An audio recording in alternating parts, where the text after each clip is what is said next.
తెలుగు రాష్ట్రాలలో వరుస బస్సు ప్రమాదాలు కలవరపెడుతున్నాయి. తాజాగా నంద్యాల జిల్లాలో చాబోలు హైవే పైన ఓ ప్రైవేటు బస్సు బోల్తా అక్కడ భయాందోళనకు గురి చేసింది. నెల్లూరు నుండి కర్నూలు వైపు వెళ్తున్నటువంటి వేగా ట్రావెల్స్కు చెందినటువంటి బస్సు చాబోలు మెట్ట ప్రాంతానికి చేరుకోగానే ఒక్కసారిగా అదుపు తప్పి రహదారి పైన బోల్తా పడింది. ప్రమాద సమయంలో బస్సులో ఉన్నటువంటి ప్రయాణికులు ఒక్కసారిగా తీవ్ర భయాందోళనకు గురయ్యారు. ఈ ఘటనలో 6 ప్రయాణికులకు తీవ్ర గాయాలయ్యాయి.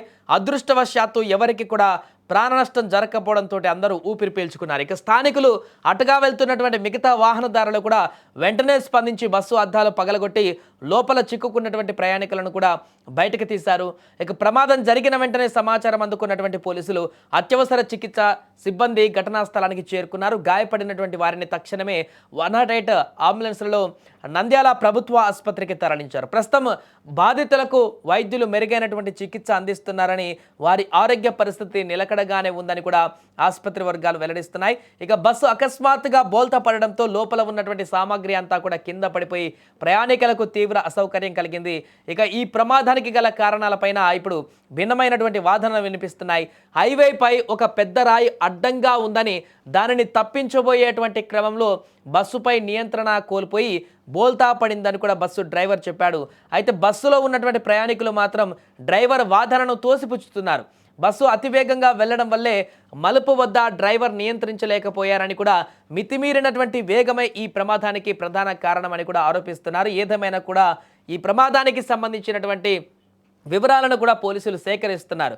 2 భిన్న వాదనలు కనిపిస్తున్నటువంటి సందర్భంలో ప్రమాదం ఎలా జరిగిందనేటువంటి విషయాన్ని కూడా ఇప్పుడు ఆరా తీస్తున్నారు. కానీ మరొకసారి ప్రైవేట్ ట్రావెల్స్ బస్సు బోల్తా అనేటువంటి ఒక అంశం అనేది ఒక్కసారిగా ఆందోళనకు గురి చేసింది. ఇప్పటికే చూసాం మనం గత కొద్ది రోజుల క్రితం తెలుగు రాష్ట్రాలలో ఇలాంటి బస్సు ప్రమాదాలు జరిగి ఎంత పెద్ద విపత్తును సంభవించాయో, ఎంత భారీ నష్టాన్ని చేకూర్చాయో, ఎంత స్థాయిలో నష్టాన్ని మిగిల్చాయో మనందరికీ తెలిసిందే. అందుకే ఎక్కడైనా బస్సు ప్రమాదం జరిగిందంటేనే ఒళ్ళు జలధరించేటువంటి పరిస్థితి ఏర్పడింది. ఇప్పుడు ఎక్కడైనా కూడా అటువైపు వెళ్తున్నటువంటి వాహనదారులు కూడా వెంటనే బస్సు ప్రమాదానికి గురైందా గతం వెంటనే వారికి ఒక రకమైనటువంటి ఆందోళన, భయం మొదలవుతుంది.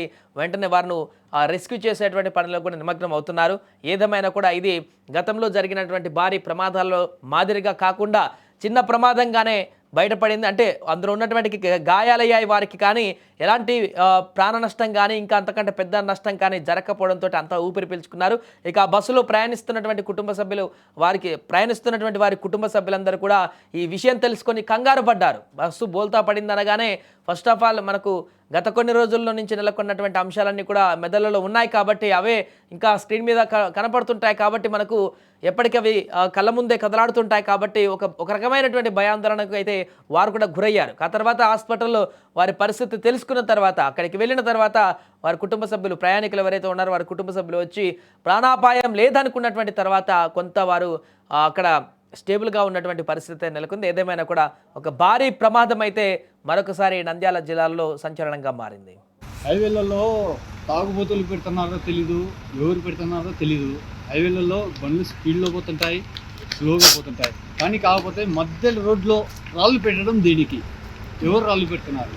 అది హైవే వాళ్ళు మీరు గమనించాల్సిన విషయం. మీరు టోల్ ప్లాజా వాళ్ళు కానీ గమనించాల్సిన విషయం ఒకటి, ఏది లేదు, అక్కడ రాయి ఉంది, నా బండి స్కిట్ అయింది, దానికి సమాధానం ఎవరేమి, ప్రయాణికులకి ఏమైనా అయిందా? ఎవరికైనా.